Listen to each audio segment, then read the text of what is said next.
Hi, it's Troy Griggs with Obsidian Wisdom. Today you'll discover how much should you expect to pay for a financial planner.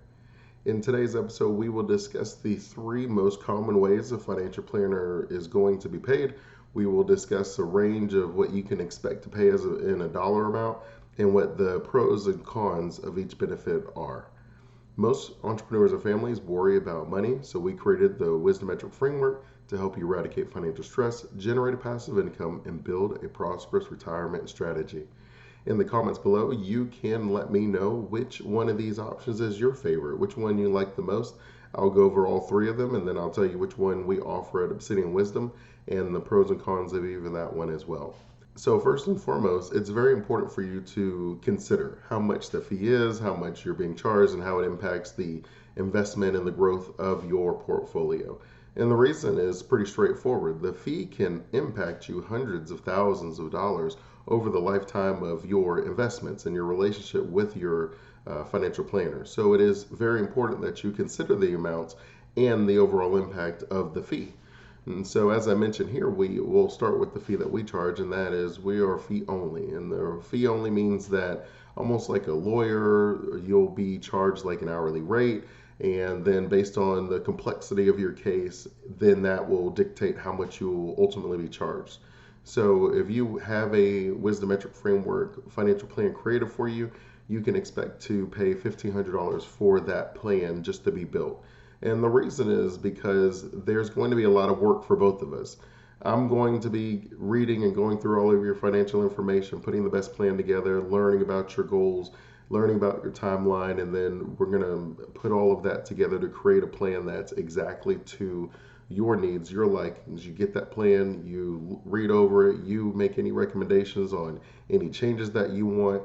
You also have to have your onboarding process, so you're going to have your account that's created with our custodian, who is Schwab currently. You're also going to have your client portal created where you can see your plan and the impact and whether you're on track to achieve your financial goal and the percentage and the probability of that plan working for you. I mean, it's actually pretty amazing, and we use Right Capital for that.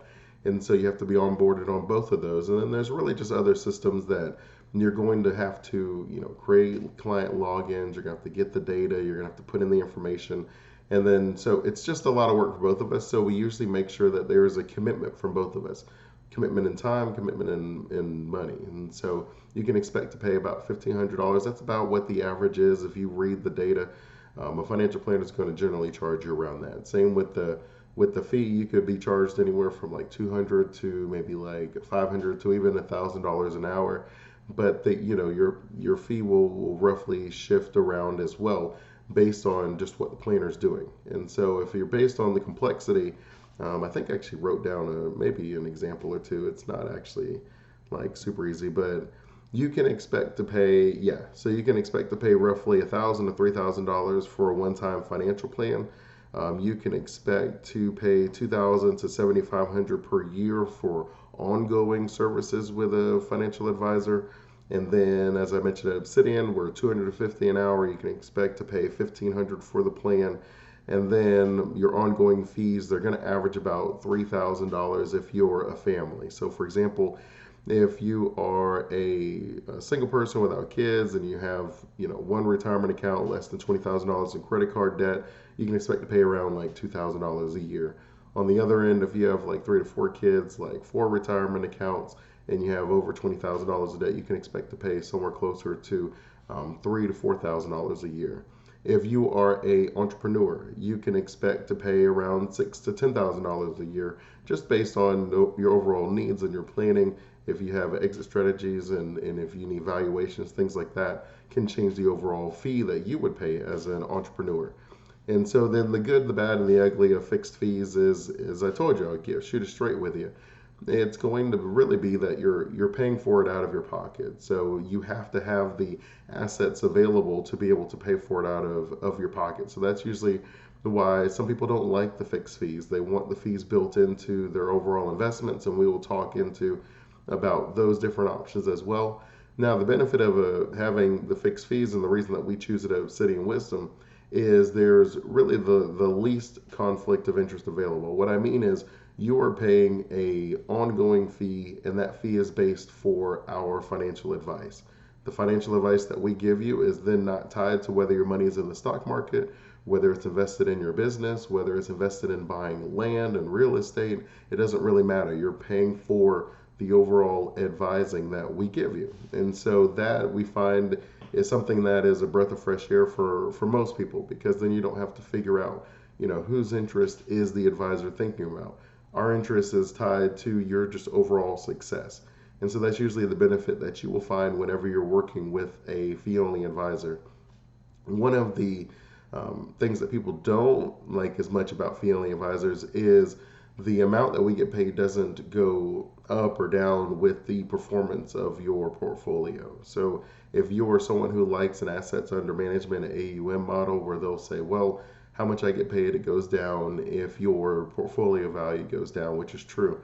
The fees that we pay, that you would pay, they don't go down with the portfolio value. They're already a set number. And then on the benefit side, they don't go up with the portfolio either. And so you don't have to worry about that one. But it is something that people want to consider. The second one is going to be your commission structure. If you are someone who wants to work with a planner that is only charging a commission, well, that is going to have the highest conflict of interest, because the way that they get paid is going to be from the broker, whoever it is that they're brokering the relationship for, right? They're setting the introduction between you and the firm that they work for. And so if they're being paid a commission, then they generally are only going to be able to offer you the investment options that the broker decides are acceptable to you. Think of it like your 401k or your 403b, where what ultimately ends up happening is there's not really a whole plethora of choices available. There's going to be like an aggressive option, there's going to be a moderate option, there's going to be a safe option, and then there may be like a couple in each of those buckets, and then that's it. You have to choose from those available options.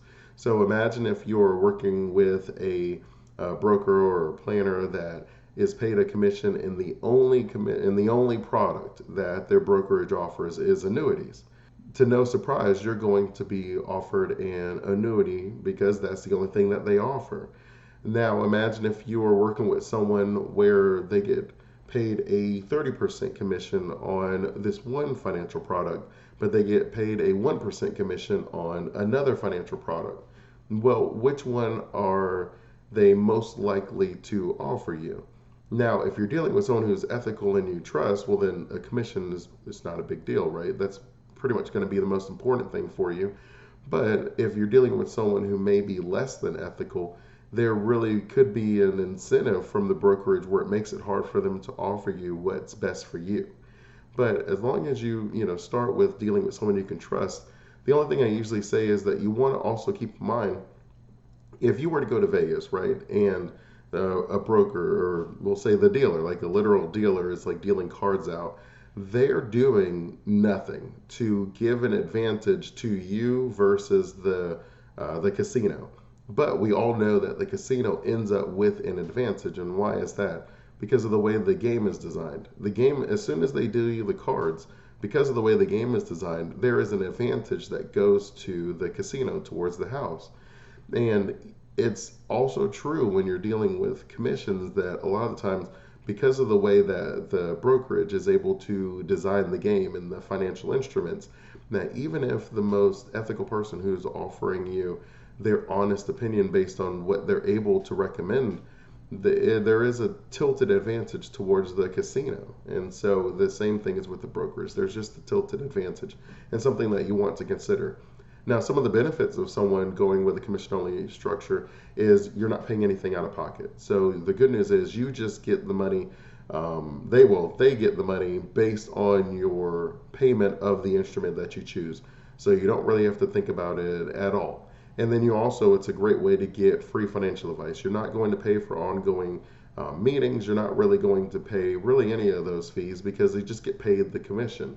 And so some places that if you're like, okay, well, I can't afford any financial advice, well, it would be great to start with like your bank. Your bank, if you meet with them, or your 401k provider, they usually come once a year, but there's also like a phone number where you can meet with them. And so you're able to get that financial advice. Now, again, they're limited on the recommendations that they can make. In both situations, they can only offer you what the banker or your 401k provider has available, but they will give you overall financial advice. And so that is definitely a benefit. And if you're someone who can't pay currently for any financial advice, then it would be a good option, at least for you to start with. And the last one we'll talk about today is the percentage of assets under management. This is going to be the most common fee structure that you're going to find when dealing with a registered investment advisor, an RIA. And the benefits of that is they will tell you, hey, look, the money that we make is tied to the money you make. So as you make more, we make more. As you make less, we make less. Now, generally, they don't change it instantly because, right, your account could ebb and flow. It's usually at the beginning of the year. So every January 1st, they'll say, okay, this is how much money you have in your account. So then that makes your fee this amount for this year and ongoing, and then we go from there.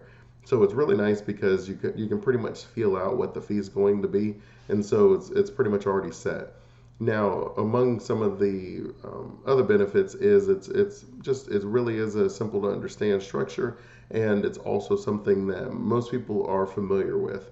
On the other end, some things that you want to consider is most of the time they will tell you, hey, look, this fee is going to be based right on the complexity. So if you have more assets, then naturally you have more complexity than someone who has less. But if you were to compare a fee for, like, the average fee is about 0.95, so just around 1% basically, to make the math easy for us. But you can expect to pay somewhere between 1 to 2% generally speaking.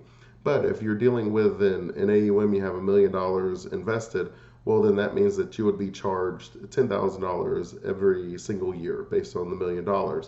Do we believe that the complexity is twice as complex as someone who only has $500,000, where they're only being charged $5,000 a year because of the same 1%? And most people would say, no, I don't think that that's that complex of a difference, right? And then also, once you start getting into the millions of dollars, right? So if you have like $10 million invested, then they're going to charge you $100,000. Now, versus if you have, let's say the lower amounts that we've been talking about, then you'll pay a little bit less. Now, the good news is most RIAs will charge you a lower fee based on the increase of assets that you have invested. So more times than not, you're not going to pay 1% if you have a $10 million portfolio. You may pay 0.5%. So then that would lower it for you, but it would still be $50,000. And so you just have to consider that. Does that seem right? Does that work for me? Again, most people like the fact that it's easy to understand. It goes up when my portfolio goes up. It goes down when mine goes down. So I feel like they're invested with me. So that's usually a good thing. But it really comes down to a question of, do I believe on the upper end as my portfolio grows? And that fee, it really does start to take away from your ability to reach your retirement goals. As you get more money and you're losing, you're paying $100,000 in fees when you have $10 million invested. How does that impact my portfolio? And so it's really just something that you want to consider overall. Now, another benefit of you having an AUM is, again, you're paying the advisor directly. So there's less of a conflict of interest than if you were dealing in a commission structure. The small conflict of interest comes in with, well, if they advise you to take money out of your investments, then they are overall impacting the fee that they can charge. And it doesn't mean that your advisor, because there is a conflict of interest, means that they are going to give into it, right? If you find an advisor that you can trust, that's always the first place that you start, even if it's an AUM or a commission, or even if it's a fee only, right? You really want to find a fiduciary advisor first and foremost, and then you want to give them the best ability that they can have to succeed, right? I tell my kids, like, it's not that we think people are going to steal your bike if you just leave it outside, but I do encourage you to bring it inside when you're done. If you ride your bike to school, I do encourage you to put like a little bike lock on it, right? We just want to give people the opportunity to succeed, where someone just won't walk by and be like, well, this bike doesn't have a lock on it, so let me just take it for a spin, right? Like, you just want to give people the best opportunity to do the right thing. And so that usually means that we want to encourage positive behavior, and you want to discourage negative behavior as much as you can. But obviously, someone who wants your bike, they're going to have the tools necessary to snap your lock and take your bike. You just simply want to set it up to deter just as much as possible. And so that's the same thing really when it comes to the fees. So as long as you have an advisor that you trust and you limit the conflict of interest as much as you can, then that's really all you can do. So you don't really have to worry about that one as much, right? Just because a conflict of interest exists doesn't mean that the conflict of interest is going to be executed or acted upon. So that's overall the good thing. So when you're dealing with the AUM, in summary, you want to make sure that you're just keeping in mind that the fee does go up as your portfolio goes up, and that fee can get really large. And so even when you're talking about the overall benefits, if you have an AUM model, for the most part, there's also going to be a minimum. And what I mean is, just for the structure to work, if you deal with someone who's only AUM, then they're really going to say, okay, I need you to at least have like $100,000 invested. Some of the larger firms may say, I at least need you to have $1 million invested, just because of the benefits that we offer for it to make sense is what they're gonna say. And so you just have to consider that. If most AUMs are going to have minimums, and then you have to go from there as far as if it makes sense for you. So if you're someone who has like the money that you would love to invest, you just don't really have the overall investment. So maybe you're someone who's comfortable contributing to your investments in your retirement on a monthly basis. Well, then it will make the most sense for you probably to be either in the commission. If you could, you'd want to be in the fee only, where you're paying your subscription service, just like a Netflix or just like your Disney Plus or something, where you're just paying that fee monthly or quarterly, and then you get the financial advice and you get the investments, and then you can grow your investments. If you're someone who likes the idea that your advisor gets paid less when you get paid less and more when you get paid more, then the AUM model works for you. If you're just starting out and you don't really feel like you have the ability to make any payments or contributions at the time, then I would say start with the commission model. Meet with your registered representative at your bank or your personal banker, or meet with your 401k provider and that person that they have with them. Start with the commission only, work within the investments that you have at your bank, and also the investments that you have with your 401k or 403b. And then as you increase your income, then you're able to diversify and expand out a little bit further, and then you can work with either structure that makes the most sense for you.